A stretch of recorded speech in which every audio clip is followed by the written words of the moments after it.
Allahumma inna tabarru min hawli wa quwwati la hawlika wa quwwatika wa la hawla wa la quwwata illa billahil aliyyil azim. Rabbi shrah li sadri wa yassir li amri wahlul 'uqdatam min lisani yafqahu qawli. Raditu billahi rabban wa islami dinan wa sayyidina Muhammadin sallallahu alaihi wasallam nabiyyan rasulullah. Al-Fatihah. A'udzu billahi minasyaitonir rajim. Bismillahirrahmanirrahim. Alhamdulillahi rabbil alamin. Maliki yaumiddin. Iyyaka na'budu wa iyyaka nasta'in. Ihdinas siratal mustaqim. Siratal ladzina an'amta 'alaihim ghairil maghdubi 'alaihim waladdallin.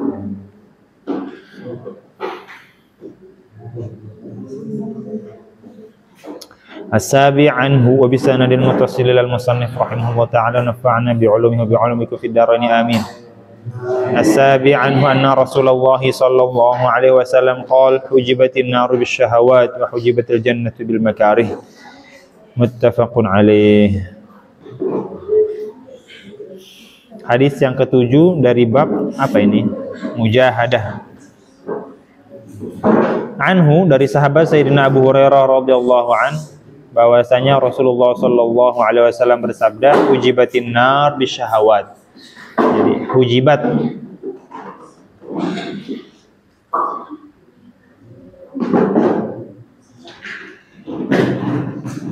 apa hujibat? Diambil dari kalimat hijab.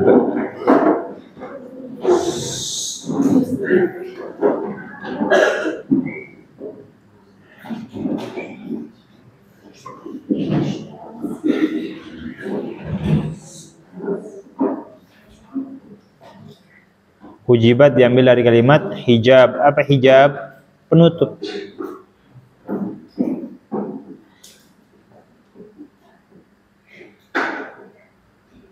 Kalla innahum an rabbihim yawma idzil lamahjubun. Mahjub atau hijab artinya penutup. Jadi dari sahabat Sayyidina Abu Hurairah, Rasulullah sallallahu alaihi wasallam bersabda, hujibatin nar bisyahawat. Apa? An-nar, apa an-nar artinya? Neraka. Hujibat, ditutup bisyahawat, dengan sesuatu yang menuruti hawa nafsu. Syahwat. Syahwat itu keinginan-keinginan terselubung dari jiwa kita. Dari jiwa yang kotor namanya syahwat. Jadi kita punya keinginan buruk, itu namanya syahwah atau syahwat jamaknya. Syahwat. Syahwat itu bukan sekedar apa namanya? Kalau kita mengira atau Indonesia, dalam bahasa Indonesia biasanya bilang syahwat, lemah syahwat. Syahwat itu diartikan di bahasa Indonesia mungkin orang yang punya nafsu terhadap perempuan misalnya, syahwat. Laki-laki kepada perempuan, perempuan kepada laki-laki, lawan jenis itu namanya syahwat. Enggak, syahwat itu banyak. Syahwat itu keinginan buruk. Jadi enggak paham tentang yang namanya prioritas. Paham tuh? Jadi mengerjakan sesuatu sesuai demi diri sendiri itu namanya syahwat.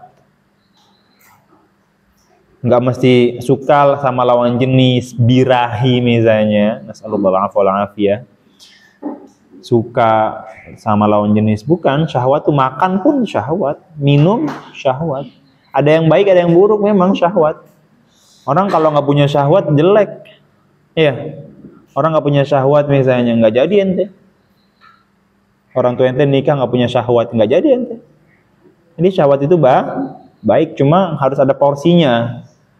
Harus ada porsinya. Kalau kelewatan buruk, kalau kurang pun buruk. Kayak marah. Jangan marah. Jadi orang marah-marah mulu misalnya. Marah itu sifat baik. Cuma kalau kelebihan buruk. Kalau kurang buruk.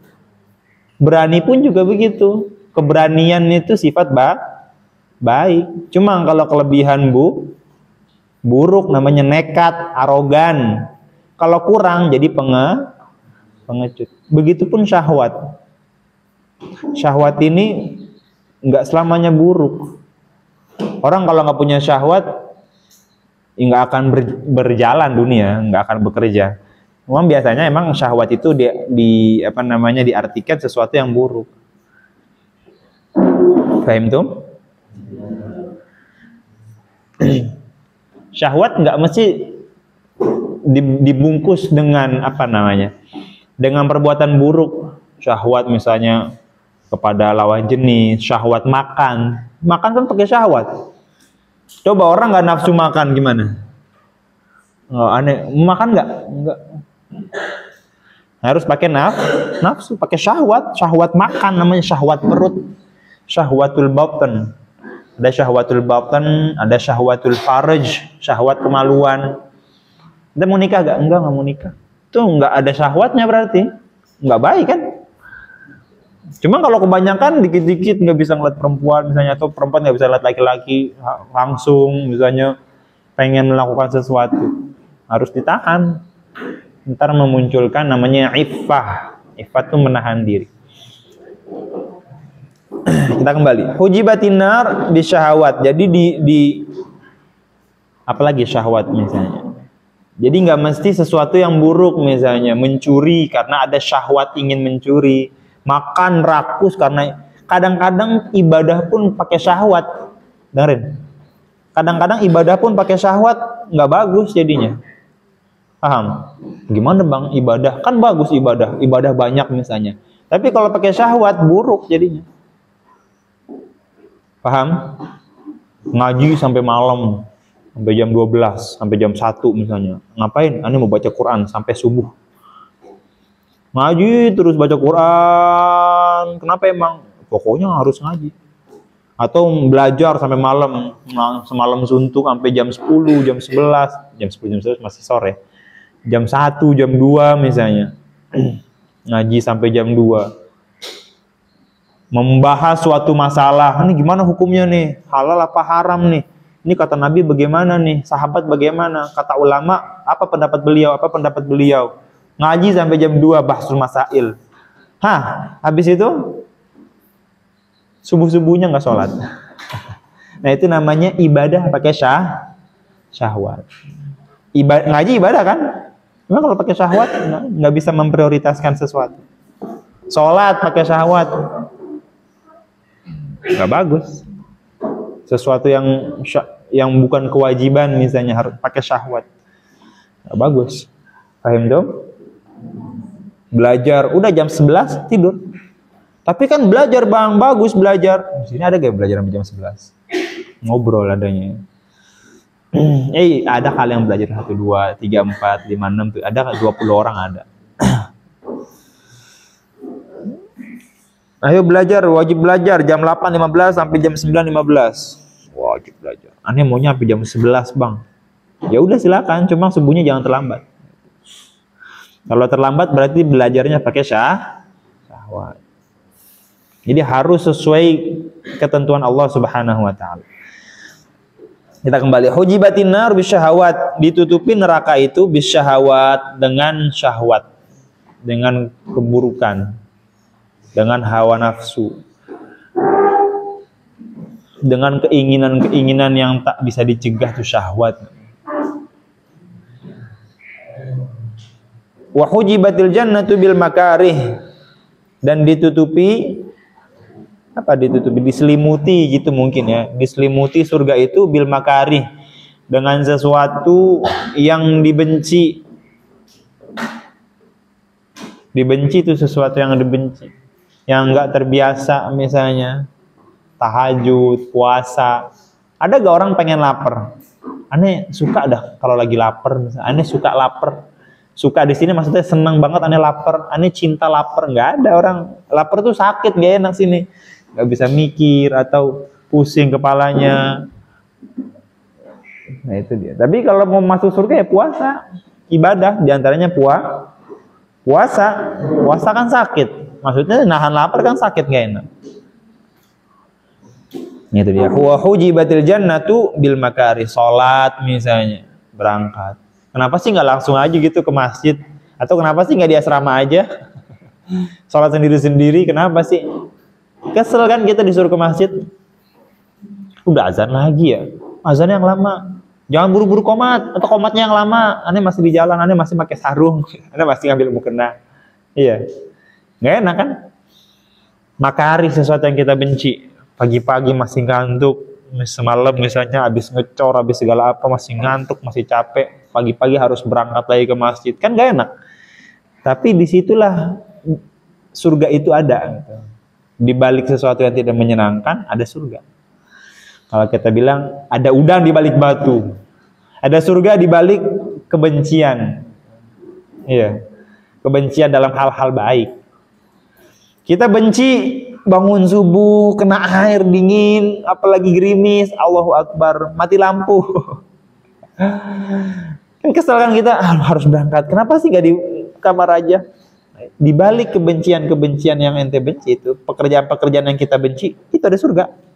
Itu maksud dari kalimat wa hujibatil jannatu bil makari. Dan di balik syahwat ada neraka. Jadi neraka itu diselimuti dengan sesuatu yang menyenangkan. Senang, enak, nggak sholat, nggak puasa, nggak menutup aurat, nggak ingat waktu misalnya, nggak sholat, nggak puasa, semua maunya pokoknya hidup. Nah itu dibalik keinginan itu ada namanya neraka. Hujibatin naru bisyahwat wa hujibatil jannatu bil makarih. Hafalin, enteng banget ini. Hujibatin, bagus buat Sabtu bahagia. Hujibatin naru bisyahwat wa hujibatil jannatu bil makarih. Neraka itu diselimuti dengan sesuatu yang menyenangkan. Jadi di balik sesuatu yang menyenangkan ada yang namanya neraka. Dan surga itu dibalut atau diselimuti dengan sesuatu yang tidak menyenangkan. Di balik sesuatu yang tidak menyenangkan ada namanya surga. Wassalamualaikum warahmatullahi wabarakatuh. 34 detik kurang kata Boy. Harus 1 menit minimal. Wa fi riwayatin li Muslim, dalam sebuah riwayat Imam Muslim, huffat badalah hujibat. Wa huwa bima'nahu ay bainahu wa bainaha hadzal hijab fa idza fa'alahu dakhalaha. Jadi dalam riwayat Imam Muslim beliau mengatakan huffat bukan hujibat. Huffatin naru bisyahawat wa huffatil jannatu bil makarih. Huffat sama aja, huffat tuh dinaungi, dilindungi, dikelilingi, namanya huffat. Haffa ya huffu, huffa. Wa huwa bima'nah, yaitu artinya sama. Ai maksudnya bainahu wa bainaha hadzal hijab, antara dia dan antara neraka ataupun surga hadzal hijab. Ini ada pemisahnya, hijabnya, penutup. Fa idza fa'alahu, apabila dia mengerjakan hijab tersebut, dakhalah, masuk dia. Ada hijab nih, pemisah nih. Ini sesuatu yang menyenangkan, ini neraka. Lewat, ya udah masuk neraka. Ini sesuatu yang tidak menyenangkan, ini surga. Ente lewat, ya udah masuk surga. As-samin, hadis yang ke-8, an Sayyidina Abi Abdullah Hudzaifah bin al-Yaman radhiyallahu anhu maqala Sallaitu ma'an Nabi sallallahu alaihi wasallam dzata lailatin faftataha al-Baqarah faqultu yarka'u 'inda al-mi'ah thumma madha faqultu yusalli biha fi rak'atin famadha faqultu yarka' biha thumma iftataha bin nisa thumma iftataha an-nisaa faqara'aha thumma iftataha ala Imran faqara'aha yaqra'u mutarassila idza marra bi ayatin fiha tasbihun sabbah wa idza marra bi su'alin sa'al wa idza marra bi ta'awudhin ta'awwadh ثم ركع فجعل يقول سبحان ربي العظيم فكان ركوعه نحوا من قيامه ثم قال سمع الله لمن حمده ربنا لك الحمد ثم قام قياما طويلا قريبا مما ركع ثم سجد فقال سبحان ربي الأعلى فكان سجوده قريبا من قيامه رواه Imam Muslim. Hadis yang ke-8 dari bab mujahadah. Apa mujahadah? Melawan hawa nafsu. Jadi ya hadis yang tadi itu yang barusan huffatil jannatu bil makari wa huffatin naru bisyahawat wa huffatil jannatu bil makari. Itu ini nih hijab ini nih buat melawan hawa nafsu kita, seakan-akan hijab ini tuh hawa nafsu. Ayo kerjain kebaikan, teks sentuh langsung masuk. Jadi berusahalah mengerjakan kebaikan. Dari sahabat Sayyidina Abu Abdillah Hudzaifah bin Al-Yaman. Namanya Hudzaifah.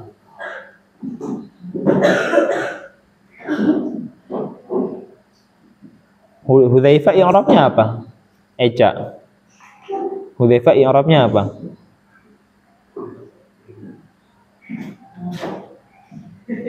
Badal. Dia jadi apa? I'rabnya apa? Mansub, majrur, marfu. Hah? Lihat itu harokatnya. Mansub, majrur, marfu, majzum.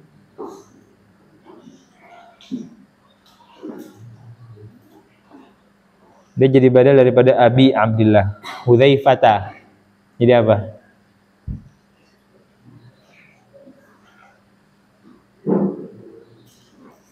Jadi apa? Jadi apa Maryam? I'rabnya jadi apa? Jadi badal. Terus Pak, dari Abi Abdillah. Iya, harokatnya apa? Majrur. Majrur fathah dia kan. Ghairu munsharif. Illatnya apa? Aini. Illat ghairu munsharifnya apa? Kenapa dia ghairu munsharif?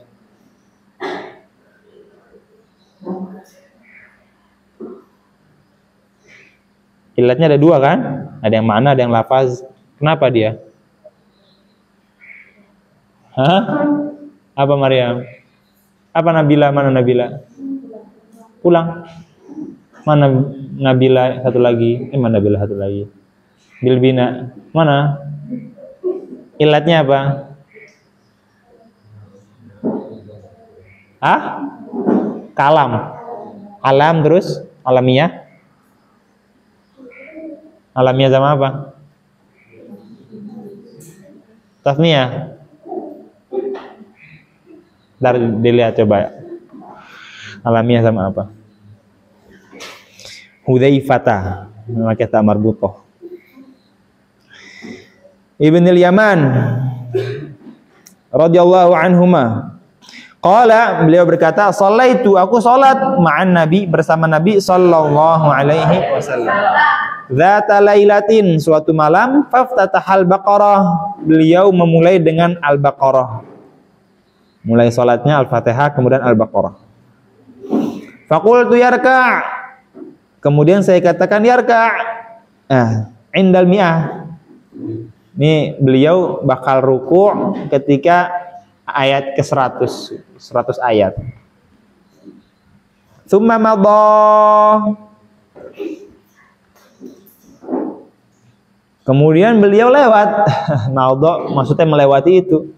Berlalu dengan melewati 100 ayat tersebut. Faqultu yusalli biha fi raka'atin. Beliau akan salat, yusalli, beliau salat biha dengan Al-Baqarah fi raka'ah, dalam satu rakaat. Maksudnya palingan ayat 100. Kok enggak selesai? Enggak ruku gitu kan. Palingan ya udahlah, selesai Baqarah langsung ruku palingan. Famadha, maka beliau berlalu. Ada orang mau lewat tuh. Kita ngapain ngaji di situ? Lewat situ, bro. Famadha, kemudian beliau berlalu. Faqultu, aku mengatakan yarka' biha.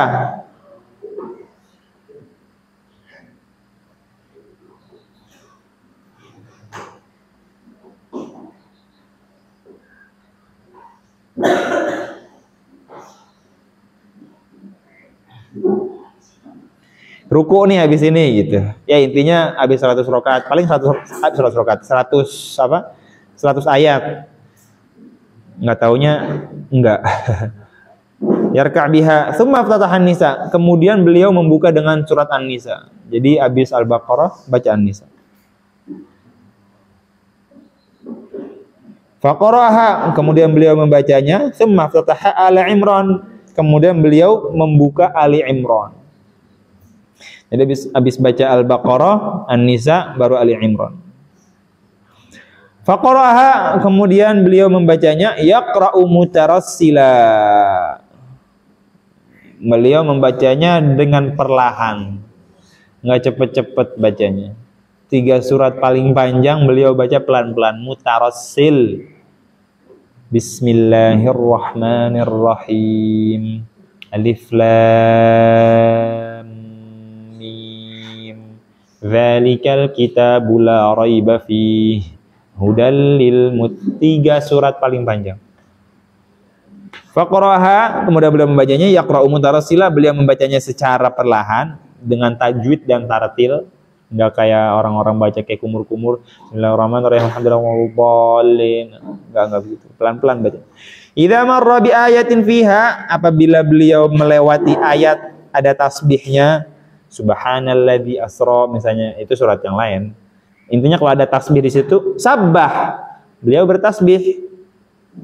Wa idza marra bi su'alin, apabila beliau melewati ayat tentang soal pertanyaan atau permohonan, sa'al. Beliau memohon.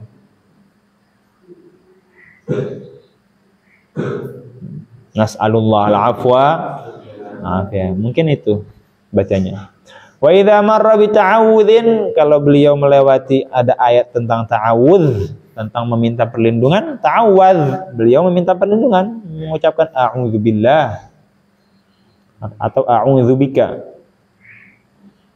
Tsumma raka', kemudian beliau ruku', faja'ala yaqul, dan mulai membaca subhana rabbiyal azim, maha suci Allah yang maha agung. Maka ruku'uhu, dan adalah ruku'nya beliau nahwan min qiyamihi, sama seperti berdirinya. Lama. Berdirinya 2 jam, ruku'nya 2 jam. Tsumma qala, kemudian beliau bersabda atau berkata, sami'allahu liman hamidah.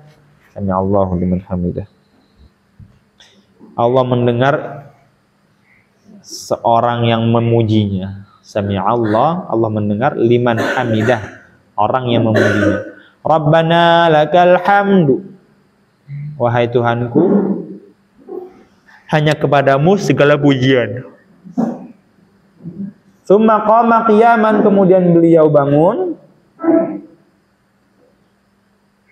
Tawilan, lama. Qariban, mendekati. Mimma raka', mendekati seperti rukuknya. Rukuknya lama, i'tidalnya lama seperti ruku'. Rukuknya sejam. Ya, i'tidalnya 50 menit. Tsumma sajad, kemudian beliau sujud. Faqala, beliau berkata, subhana rabbiyal a'la, maha suci Allah yang maha tinggi. Fakana sujuduhu qariban min qiyamih, dan adalah sujudnya qariban, mendekati berdirinya. Jadi lama banget sholat. Cobain kali-kali sholat lama ya. Tarawih misalnya. Jangan, aneh heran. Kenapa heran? Kalau anak-anak disuruh ba'diyah misalnya, aneh udah baca paling cepat padahal. Aneh disuruh ba'diyah. Aneh harus sujud, udah ada yang keluar. Ada yang keluar ya. Takbiratul ihramnya sama padahal. Allahu Akbar. Dia udah keluar, dibaca apaan ya? Apa nggak baca atau beda mazhab? Aneh nggak tahu beneran. Anda beneran nanya serius gitu. Kenapa gitu? Bukan lucu atau apa. Anda baca paling cepat padahal. Baca cepat dengan tajwid, tapi Anda usahain cepat. Kok Anda baru sujud pertama, dia udah selesai salam. Udah rakaat kedua selesai salam. Dia baca apa ya? Apa nggak sholat? Kalau nggak, mendingan nggak sholat. Mendingan nggak sholat. Daripada sholat, cuma cepet dibaca apa gitu, Anda bingung. Anda udah paling cepat, Allahu Akbar. Takbirnya nggak lama kan? Udah orang takbir lama kan? Allah. Nggak ada. Ani kalau takbir nggak biasa lama. Dulu awal-awal aneh ngaji sama Bu Ida, aneh lama. Allah sampai masuk, katanya harusnya dari takbir mulai hamzah kalimat lafaz Allah sampai bar harus masuk semua niat, misalnya usolli fardhu dzuhri arba rakaat, usolli fardhu maghrib atau usolli qobliyatal maghrib. Aneh lama dari dulu aneh lama. Atau pas awal-awal aneh mulai ngaji Safinah, kan harus kan wan niyatu mahalluha apa? Fil qalb kan? Niat itu adanya di hati kan? Qasdu syai'in muqtarinan bi fi'lihi. An-niyatu qasdu syai'in muqtarinan bi fi'lihi. Niat itu adalah menyengaja sesuatu bersamaan dengan pekerjaannya. Pekerjaan salat awalnya apa? Takbiratul ihram, makanya harus bareng Allah. Enggak boleh ente niat usolli fardal maghribi 3 raka'atin mustaqbilal qiblah. Ente belum mulai takbir dan niat, enggak sah niatnya. Atau ente takbir dulu baru niat, enggak sah. Gimana caranya? Harus bareng. Takbir pertama, mulai dari hamzah sampai bar udah selesai niatnya. Lama banget. Allah maksimal 7 alif. Allah gagal, kelewatan. Atau Allahu enggak bareng, ulang. Lama banget tadi dulu. Tapi cuma sekarang ini cepet, langsung masuk karena udah kebiasa. Karena kalau kelamaan ntar ada was-was, langsung masuk. Allahu Akbar, masuk. Aneh heran, aneh masuk Allahu Akbar. Bismillahirrahmanirrahim. Langsung baca bismillah, enggak pakai ta'awudz, enggak pakai takbir, enggak pakai apa? Doa iftitah. Sami Allahu liman hamdah. Sujud Allah. Keluar dia. Ngapain dia keluar? Yang lain keluar enggak salat enggak apa-apa. Cuma dia bareng takbir ihramnya. Kok dia keluar? Udah 2 rakaat. Sujud. Dia baca apa? Apa dia wali atau gimana? Dia bingung. Memang ada wali itu sehari semalam baca Quran 4 kali khatam ada. Sehari semalam. Siang-siang 2 kali khatam. Dengerin yang di luar dengerin. Malam-malam 2 kali khatam. Cuma aneh bingung. Apa dia wali jangan-jangan ya. Iya. Jadi jangan cepet-cepet. Syahwat namanya. Ibadah pakai syahwat. Pelan-pelan aja. Santai. Nih lihat tuh. Tsumma qama qiyaman tawilan qariban mimma raka'. Beliau salatnya lama banget. Enggak setiap hari, cuma beberapa kali doang. Beberapa waktu kalau salat lama, hatta tawarramat qadamahu sampai bengkak kakinya. Iya, sampai bengkak kakinya. Cobain. Ya, ini baca apaan bang? Kan ini nggak hafal Quran. Ya, cobain pegang Quran coba. Nggak apa-apa pegang Quran teh sholat. Iseng misalnya, gabut nih, ngapain ya? Coba sholat sambil baca Quran. Ini kan apa namanya tuh baca murattal kan? Zohor misalnya. Sambil sholat pegang Qurannya yang kecil misalnya. Allahu Akbar. Emang boleh bersuara bang? Buat latihan nggak apa-apa. Allahu Akbar. Bismillahirrahmanirrahim. Kan pakai mic yang pasang kan. Alhamdulillahirabbil alamin arrahman. Udah waladhdallin amin. Udah baca. Jatahnya berapa juz misalnya? Jatahnya 2 juz. Berdiri sambil berdiri. Sejuz lah atau 5 lembar. Coba 5 lembar sambil berdiri. Baliknya gimana bang? Ya udah balik aja, tinggal balik. Kenapa balik? 1. Gerakannya jangan banyak-banyak. 1, udah diam dulu. Baca lagi. 5 lembar aja. Udah selesai 5 lembar, taruh Qur'annya, ruku.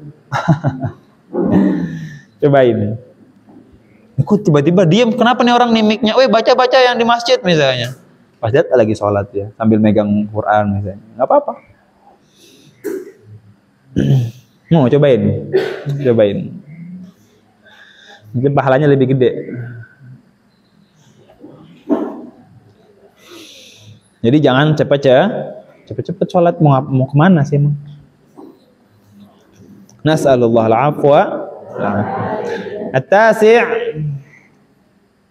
hadis yang ke-9 an Sayyidina Abdullah bin Mas'ud, dari sahabat Sayyidina Ibnu Mas'ud radhiyallahu anhu qala, beliau berkata, shallaitu ma'an nabi sallallahu alaihi wasallam lailatan fa atala al-qiyama hatta hamamtu bi amri su'. Qila wa ma hamamta bih? Qala hamamtu an ajlisa wa ada'ah. Muttafaqun alaih. Hadis yang ke-9 dari sahabat Sayyidina Abdullah bin Mas'ud radhiyallahu an, beliau berkata, shallaitu, aku pernah salat ma'an nabi, bersama Nabi sallallahu alaihi wasallam lailatan, suatu malam. Fa atalal qiyam, dan beliau memanjangkan berdirinya. Lama banget berdirinya. hatta hamamtu bi amri su, sampai aku pengen mengerjakan keburukan. Ditanya, ngapain, keburukan apa yang kamu ingin kerjakan? Qila, dikatakan, wa ma hamamta bih, apa yang kamu ingin kerjakan? Qal, beliau berkata, hamamtu an ajlisa, aku ingin duduk, wa ada'ah, dan membiarkan Rasulullah sallallahu alaihi wasallam berdiri. Biarin ini duduk-duduk dah. Ini adab sahabat kepada baginda Rasulullah sallallahu alaihi wasallam. Berdiri, ada Nabi itu berdiri, jangan duduk. Ada guru ente berdiri. Pengen salaman sama guru ente berdiri, jangan sambil duduk salamannya, berdiri. Ada orang tua kita datang, berdiri sambut. Salaman sama orang tua mau berangkat kerja. Papa mau berangkat kerja dulu ya. Ya. Berdiri ente. Datang guru ente, datang orang tua ente, datang orang yang lebih tua dari ente dari jauh, diri. Ahlan wa sahlan, marhaban. Jangan duduk. Enggak baik. Atau ada guru misalnya, gurunya ngajar kagak senderan, muridnya ngajar senderan. Nah, enggak baik itu. Jadi biar merasakan apa yang dirasakan Rasulullah Sallallahu Alaihi Wasallam. Rasulullah berdiri, kan capek berdiri. Sayyidina Ibnu Mas'ud berdiri juga sholat. Aneh duduk dah nih. Sayyidina Abdullah bin Mas'ud nggak duduk, tetap mengerjakan berdiri, tetap berdiri beliau. Jadi duduknya beliau ketika Nabi berdiri itu golil adab, tidak beradab. Gurunya ngajar misalnya nggak senderan, muridnya senderan, selonjoran lagi, sambil makan, jangan.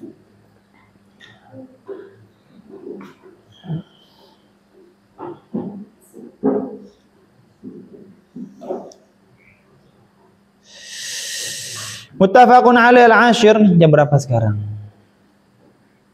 Ada mau jam? La tahmilul sa'ah. 18:51. Ba'da qalil. Al-ashir, hadis yang ke-10, an Sayyidina Anas radhiyallahu anhu an Rasulillah sallallahu alaihi wasallam qol, beliau bersabda, yatba'ul maita thalathatun ahluhu wa maluhu wa amaluhu fayarji'u ithnani wa yabqa wahid. Yarji'u ahluhu wa maluhu wa yabqa amaluhu, muttafaqun alaih. Atau ente dapat hadiah misalnya, dapat makanan misalnya, dapat apalah pokoknya, punya sesuatu, itu jangan biarin ente makan duluan, dahuluin guru duluan. Paham? Jangan makan sesuatu, itu adab. Boleh gak makan? Boleh aja. Cuma dahuluin guru duluan.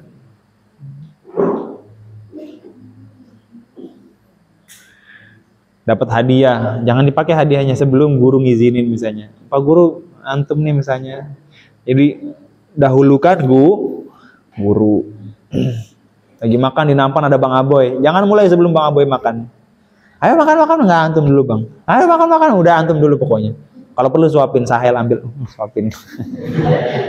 Iya. Udah makan, siapa sih? Ente ambil. Nih Bang makan Bang. Ane udah cuci tangan Bang tadi Bang. Nah, gitu. Jangan masih ada pasir-pasir, masih kerikil nih Bang makan. Kurang ajar ente. Iya. Jangan makan dulu. Bikin es tiba-tiba, talu tunggu Bang Aboy. Bang Aboy udah minum, ayo. Bang Aboy belum minum, jangan ada minum. Ada minum, tumpahin langsung. Jangan tumpahin. Tunggu Bang Aboy. Tungguin sampai Bang Aboy minum. Nah, atau tunggu Abi minum, enggak udah aja. Pokoknya Abi harus minum dulu. Kalau enggak Abi enggak minum, enggak ada yang minum. Abi enggak boleh minum es. Pokoknya setetes. Didahulukan guru.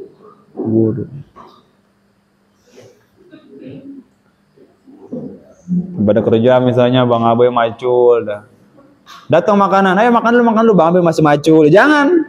Tetap jangan ada yang bergerak sampai selesai Bang Aboy macul.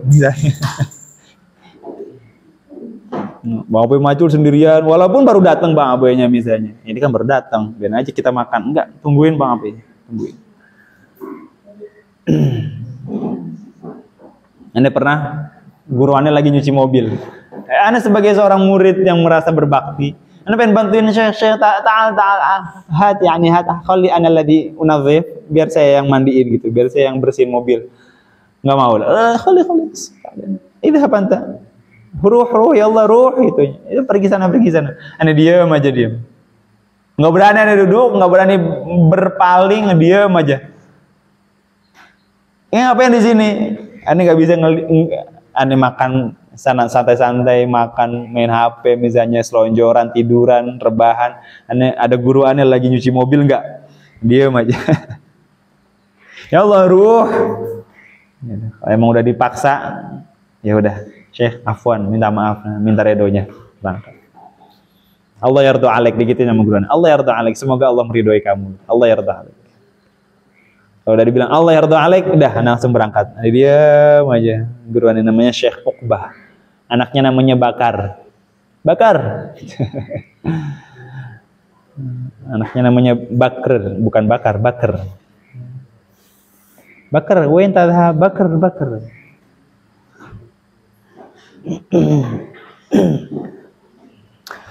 Hadis yang ke-10 dari sahabat Sayyidina Anas radhiyallahu an, dari Rasulullah sallallahu alaihi wasallam bersabda, yatba'ul maita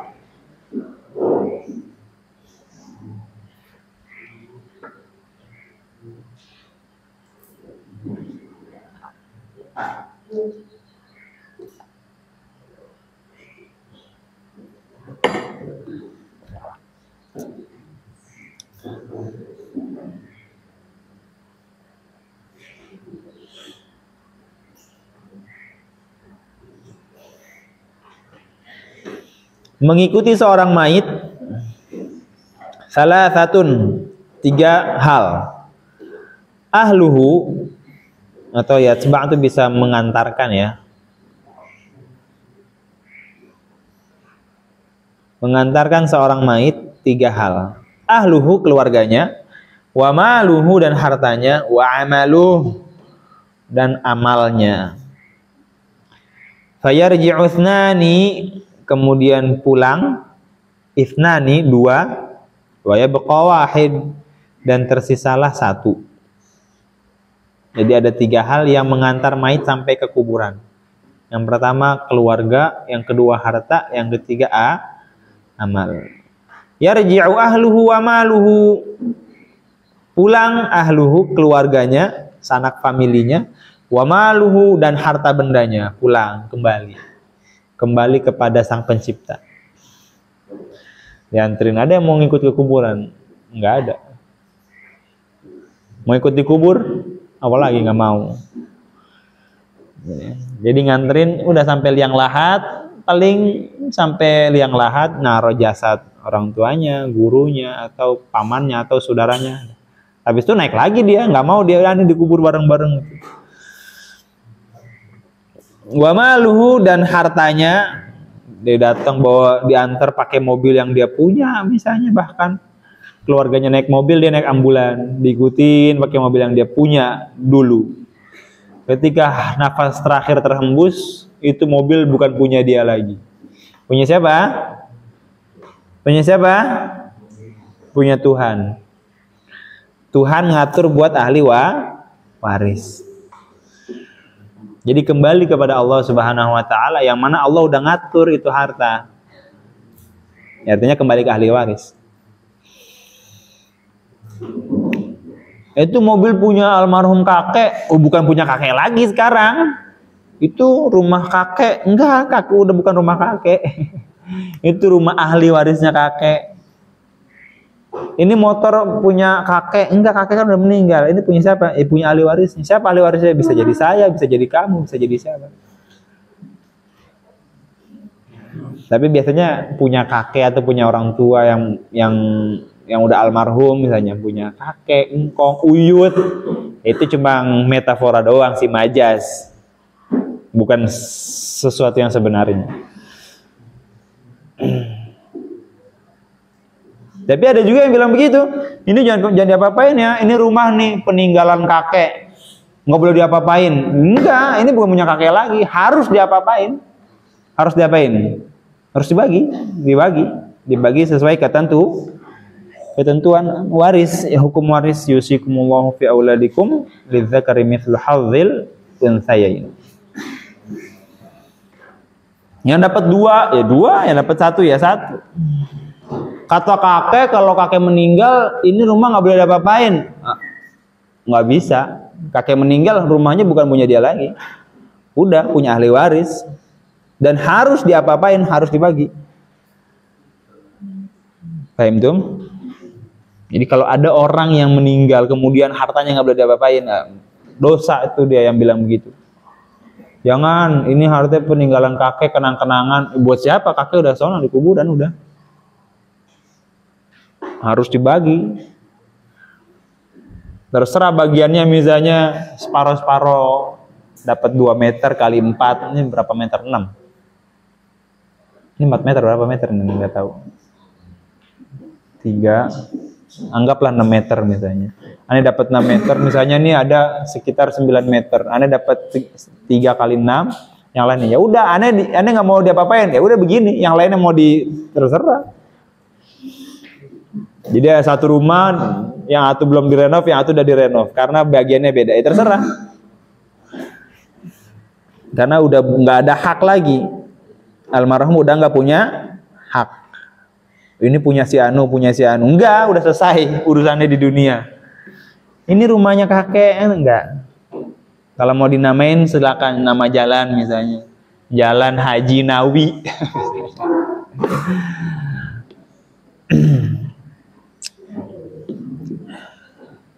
Wa malu, dan hartanya, wa yabqa amaluh, dan tersisa amal perbuatannya.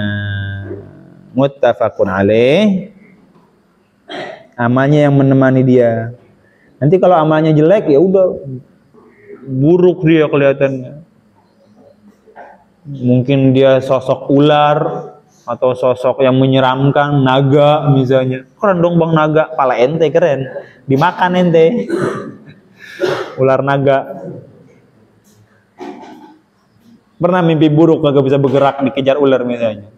Ane sering dikejar apa? Ane kemarin belum lama, seminggu yang lalu kalau nggak salah. Ane mimpi masuk masjid. Ane lagi ngejar apa? Pas kafia itu tuh kejadian. Ane mimpi ada suara anak kecil nangis. Dan mimpinya jelas tapi kurang jelas gimana gitu. Ane kejar dia, suaranya di mana? Di masjid. Ane kejar dah sampai masjid, nggak taunya di masjid ada ruang bawah tanah. Ane masuk ke ruang bawah tanah, tangga. Masih ada tangga belokan, masih ada tangga, kelar tangganya. Wah, masuk terus. Mana suara kayak anak kecil nangis, suara Toha. Mana nggak ada. Sampai ujung tangga, nggak taunya ada sosok di balik. Gelap mukanya. Hitam. Ane tahu ini mimpi, makanya Ane berani. Langsung Ane nongol, Ane tarik dia. Ane tapi nggak bisa bergerak, tiba-tiba Ane udah itu sosoknya ada dua makhluk jahat itu. Ya namanya juga mimpi, bagaimana juga boleh terjadi. Dia mau nyerang Ane mau nyerang dia, nggak bisa bergerak tapi Ane serem banget asli nggak bohong. Nah itu baru mimpi doang, seremnya bukan langsung keringetan, Ane sesak napas bangun. Gimana nanti nih kalau amal perbuatan dosa misalnya menjelma jadi seseorang yang jahat, dosa-dosa menjelma jadi seseorang yang jahat, bawa palu gada, ente nggak bisa bergerak, bukan ente, orang nggak bisa bergerak, nas'alullahal afwa. Tapi kalau amalnya bagus, ya dia jadi orang yang baik, ganteng misalnya, jadi bidadari cantik. Kalau amal baik. Ini kembali lagi tadi, hujibatil jannatu bil makari. Kalau ente mau ditemenin sama bidadari, ya udah kerjain sesuatu yang tidak menyenangkan untuk mendapatkan sur. Al-hadi asyar an Ibnu Mas'ud radhiyallahu anhu qala an-nabi sallallahu alaihi wasallam al-jannatu aqrabu ila ahadikum min shiraki na'li wan naru mithlu dhalik. Rawahul Bukhari. Al-thani asyar wallahu a'lam. Subhanallah.